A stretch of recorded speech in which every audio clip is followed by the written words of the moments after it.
ஒரு தலைவனுடைய முக்கியமான கடமை அப்படிங்கிறது எதிரிகளை ஜெயிக்கிறதோ சமாளிக்கிறதோ இல்லைங்க. தன்னுடைய டீமை ஒற்றுமையா எந்த பிரச்சனையும் அந்த டீமுக்குள்ள எந்த குழப்பமோ பிரச்சனையோ இல்லாம வச்சிருக்கிறது தான் ஒரு உண்மையான தலைவனுடைய சரியான கடமை. ஏன் அப்படின்னு பாத்தீங்கன்னா, பல வலுவான ரொம்ப தகர்க்க முடியாத கோட்டைகள் கூட வீழ்றதுக்கு காரணம், அந்த தகர்றதுக்கு காரணம் சில துரோகங்கள் அந்த கோட்டையினுடைய கதவுகளை திறந்து விடுறதுனாலதான். இதை தவிர்த்துட்டாலே அவன் பாதி ஜெயிச்ச மாதிரி தான். இதை எப்படி செய்யறது? இந்த மாதிரியான துரோகங்கள்ட்ட இருந்து நம்ம எப்படி அந்த தீமை ஒற்றுமையா வச்சுக்கிறது அப்படிங்கறத தான் இன்னைக்கு ஒரு அழகான கதை மூலமா நம்ம பார்க்க போறோம். அன்பு நண்பர்களுக்கு வணக்கம். இது தடம் யூடியூப் சேனல். தடம் பார்த்து நடப்பவன் மனிதன், தடம் பதிப்பவன் மாமனிதன். இன்னைக்கு நம்ம வீடியோக்குள்ள போறதுக்கு முன்னாடி நம்ம சேனலை சப்ஸ்கிரைப் பண்ணாதவங்க சப்ஸ்கிரைப் பண்ணிடுங்க. மறக்காம பெல் பட்டனையும் கிளிக் பண்ணிடுங்க. வாங்க இன்னைக்கு வீடியோக்குள்ள போலாம். அந்த நாட்டில் இருக்கக்கூடிய ரொம்ப பிரதானமான ஒரு பாரம்பரியமான கட்சி, அதிகாரத்துல இருக்கக்கூடிய அந்த கட்சி, அதுல ஒரு நபருக்கு ஒரு நல்ல செயல்பாடுகளை பாராட்டி அவர் கொஞ்சம் கூடுதல் பொறுப்புகளும் அதிகாரங்களும் கொடுத்தாங்க. இது இந்த கட்சிக்குள்ள இந்த மாதிரி பொதுவா இந்த மாதிரியான சம்பவங்கள் நடக்கும்போது சில பேருக்கு சில அதிருப்திகள் இருக்கத்தான் செய்யும். அதெல்லாம் நாளடைவில் சரியாயிரும். அது எல்லா இயக்கங்களையும் எல்லா அதிகார இதுலையுமே இருக்கிற மாதிரிதான். அதே மாதிரிதான் இங்கேயும் இருந்துச்சு. அதனால அதெல்லாம் பெருசா அதுவே தானே சரியாயிடும் அப்படின்னு சொல்லி இந்த கட்சி நிர்வாகம் பெருசா அதை கண்டுக்கல. ஆனா அந்த நபருக்கு இந்த அதிகாரம் கிடைச்சதுல ஒரு முக்கியமான அமைச்சருக்கு ரொம்ப ஒரு கடுமையான ஒரு அதிருப்தி இருந்துச்சு.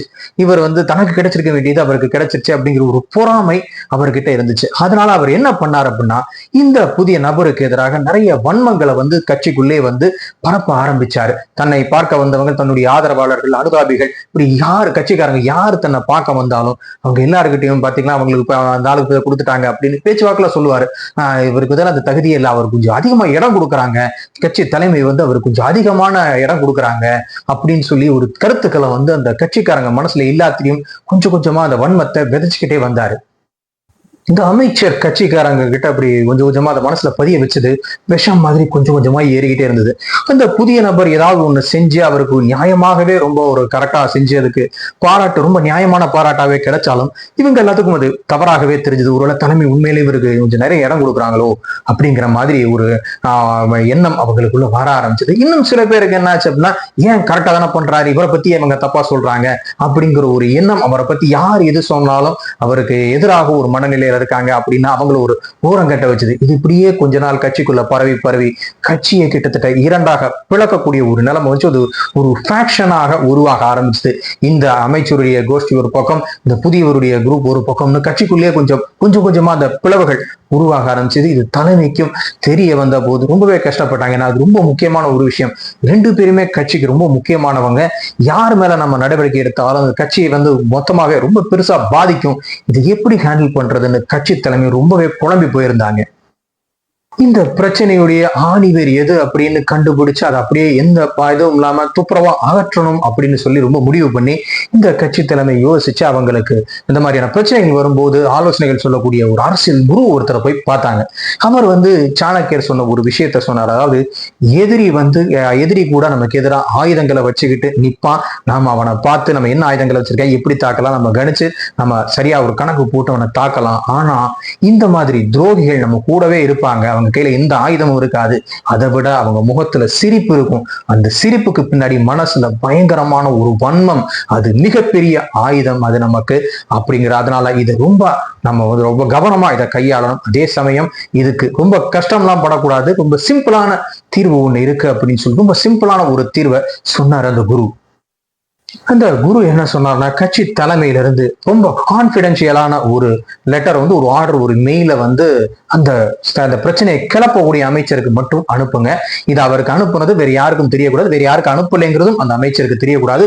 ரொம்ப ஸ்ட்ரிக்ட்லி கான்பிடென்சியல், ஹைலி கான்பிடென்சியலான ஒரு விஷயம் இது அப்படின்னு சொல்லிட்டு ஒரு லெட்டர் அனுப்புங்க அப்படின்னு சொல்லி. என்ன மேட்டர் அப்படின்னா, யாருக்கு அதிக பொறுப்புகள் கொடுக்கப்பட்டது, யாரை ஃபேவர் பண்றோம் அப்படின்னு நினைச்சோமோ அவரை எல்லாத்துக்கும் மேல இந்த மாதிரி கட்சியில எல்லாத்துக்கும் மேல அவருக்கு ரொம்ப முக்கிய பதவி ஒண்ணு கொடுக்க போறோம் அப்படிங்கிற ஒரு முடிவெடுக்கப்பட்டிருக்கு, தலைமையெல்லாம் முடிவெடுக்கப்பட்டிருக்கு அப்படிங்கிற ஒரு மேட்டரை அவருக்கு ஒரு தகவலா அபிஷியலா அனுப்புங்க. ஆனா ரொம்ப கான்பிடென்ஷியலானதா இருக்கணும், அவருக்கு மட்டும்தான் போகணும், அவருக்கு மட்டும்தான் போயிருக்குங்கிறது அவருக்கும் தெரியக்கூடாது, மற்றவர்கள் யாருக்கும் இந்த மாதிரி ஒரு இது போயிருக்குங்கிறது தெரியக்கூடாது, முதல்ல இந்த மாதிரியான ஒரு இது அனுப்புங்க அப்படின்னு சொல்லி அந்த குரு சொன்னாரு. இந்த கட்சி தலைமையும் இந்த குரு சொன்ன மாதிரியே அந்த மாதிரி மேட்டரை அந்த அமைச்சருக்கு மட்டும் ஒரு தகவலாக ஒரு சர்க்குலராக அனுப்பிட்டாங்க. அந்த அமைச்சரும் அதை அந்த உத்தரவை பார்த்துட்டு தன்னுடைய வேலையை செய்ய ஆரம்பிச்சாரு. இந்த அமைச்சர் தன்னுடைய ஆதரவாளர்கள் தன் பேச்சை கேட்கக்கூடியவங்க எல்லாருக்கிட்டையும் பாத்தீங்களா நான் சொன்னது நடந்துருச்சு, இவர் கட்சி தலைமை இவர் கொஞ்சம் ஓவரா தேட கொடுக்குறாங்க, இவர் நம்ம எல்லாத்தையும் ஓவர்லுக் பண்ணிட்டு நம்ம எல்லாத்துக்கும் மேல ஒரு பதவிக்கு வரப்போறாரு அப்படின்னு சொல்லி எல்லாத்துக்கும் இந்த தகவலை தனக்கு வந்த தகவலை சொன்னாரு. இது கட்சிக்கு மிகப்பெரிய பிரச்சனையா அடுத்த நாளே வெடிச்சது. கட்சி தலைமையும் இதுக்காகத்தான் நாங்க வெயிட் பண்ணிட்டு இருந்தோம் அப்படின்னு சொல்லி கட்சியினுடைய அந்த முக்கிய உறுப்பினர்கள் எல்லாத்தையும் கூப்பிட்டு அந்த மாதிரி பாத்தீங்களா நாங்க இவருக்கு தெரிஞ்சேதான் இந்த மாதிரி ஒரு ஆர்டரை அனுப்புறோம், இந்த ஆர்டர்ல உண்மையெல்லாம் இல்ல, ஆனா இவரை செக் பண்றதுக்கு தான் நாங்க இந்த ஆர்டர் அனுப்புவோம், ஆர்டர் அனுப்பும் போதே அது ஹைலி கான்பிடென்ஷியல், இவருக்கு மட்டும்தான் தெரியணும் அப்படின்னு சொல்லித்தான் அனுப்பணும். அப்படி இவருக்கு மட்டும்தான் தெரியணும்னு அனுப்பப்பட்ட ஆர்டர் எப்படி எல்லாத்துக்கும் தெரிய வந்துச்சு, உங்க எல்லாத்துக்கும் எப்படி தெரிய வந்துச்சு, அப்போ இவரு தான் அதை லீக் பண்ணியிருக்காரு, இவருடைய தவறுகளை வெளிக்கொண்டு வர்றதுக்காகத்தான் நாங்க இதை செஞ்சோம் அப்படின்னு சொல்லி அத்தனை பேர் முன்னாடியும் அவருடைய தவறை கொண்டு வந்தாங்க, சுட்டி காமிச்சாங்க அந்த கட்சி தலைமை. இப்போ அந்த அமைச்சருக்கு சப்போர்ட்டா இருந்தவங்களே அவருக்கு ஃபேவரா பேச முடியல. ஏன்னா அவர் கட்சி கட்டுப்பாட்டை மீறிட்டாரு அப்படிங்கிறத அத்தனை பேரும் முன்னாடி அத்தனை கட்சிக்காரங்க முன்னாடியும் நிரூபிச்சிருக்காங்க. கட்சிக்கு அவர் துரோகம் பண்ணியிருக்காரு அப்படிங்கிறத கொஞ்சம் கூட சந்தேகத்துக்கு இடம் இல்லாம தெளிவாக நிரூபிச்ச அப்புறம் யாரு அவருக்கு சப்போர்ட் பண்ண முடியும்?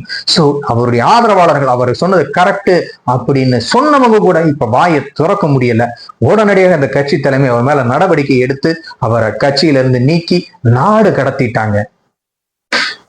கொஞ்சம் யோசிச்சு பாருங்க, எதுக்காக கட்சி தலைமை இப்படிப்பட்ட ஒரு முடிவு எடுக்கணும்? எதுக்கு அவருக்கு மட்டும் இந்த மாதிரியான ஒரு லெட்டர் ரகசியமா அனுப்பி அதை வச்சு அது மூலமா ஆக்ஷன் எடுக்கணும்? நேரடியாக அவரை கூப்பிட்டு இவர் தான் பிரச்சனை பண்றாருன்னு தெரியுது, இவருக்கு வெளியே இருந்து சில சப்போர்ட் பண்ணிட்டு இருக்காங்க, எதிரிகள் சில பேர் சப்போர்ட் பண்ணிட்டு இருக்காங்களோன்னு தெரியுது, அவரை கூப்பிட்டு வச்சு ஒழுங்கா அவர் மேல நேரடியா நடவடிக்கை எடுத்திருக்கலாம், இல்ல அவர்கிட்ட ஒரு நெகோசியேட் பண்ணி உனக்கு என்னப்பா வேணும் என்னப்பா எதிர்பார்க்கறேன்னு சொல்லி சும்மா பேசி முடிச்சிருக்கலாம். ஆனா யோசிச்சு பாருங்க, அவர் மேல நடவடிக்கை எடுத்திருந்தா கட்சி ரெண்டா உடைஞ்சிருக்கும். அதே சமயம் அவருடைய நெகோசியேட் அவர் கூட பேசி அவருக்கு வேண்டியதை கொடுத்து அவர்கிட்ட நெகோசியேட் பண்ணா அப்ப இதை மாதிரி இன்னும் பல பேரும் கிளம்புவாங்க, கட்சி தலைமைக்கு ஒரு கட்டுப்படாம போயிடுவாங்க அப்படிங்கிற ஒரு சிக்கல் இருந்துச்சு. அதனாலதான் இவர் செய்யறது தப்பு, அதே சமயம் இவர் செய்யறத தப்புங்கிறதையும் நிரூபிக்கணும், இவரை மாதிரி வேற யாரும் கிளம்பி வந்துடக்கூடாது, அதுக்கும் இவர் ஒரு பாடமாக இருக்கணும்னு முடிவு பண்ணி தான் அவரை கரெக்டா கார்னர் பண்ணி அவரை மட்டும் டார்கெட் பண்ணி அவருடைய தவறை நிரூபிச்சாங்க, அவரை கட்டம் கட்டி வெளியே தூக்குனாங்க.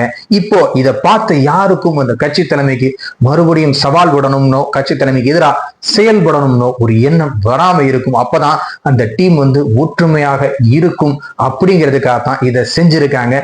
உண்மையிலேயே இது நம்ம டீமை ஒற்றுமையை வச்சுக்கிறதுக்கு சில கலைகளை எடுத்துத்தான் ஆகணுங்கிறத உணர்த்தக்கூடியதுதான் இந்த மாதிரியான ஒரு கதை. இந்த பதிவு உங்க எல்லாத்துக்கும் பிடிச்சிருக்கு நினைக்கிறேன். இந்த வீடியோ பற்றி உங்களுடைய கருத்துக்களை கமெண்ட் பண்ணுங்க. இந்த பதிவு உங்களுக்கு பிடிச்சிருந்தா லைக் பண்ணுங்க, ஷேர் பண்ணுங்க, மறக்காம நம்ம சேனலை சப்ஸ்கிரைப் பண்ணிடுங்க. மீண்டும் இது போன்ற சுவையான ஒரு பதிவுல உங்களை சந்திக்கிறேன். அதுவரை உங்களிடமிருந்து விடைபெறுகிறேன். நன்றி, வணக்கம். தடம் பதிப்போம்.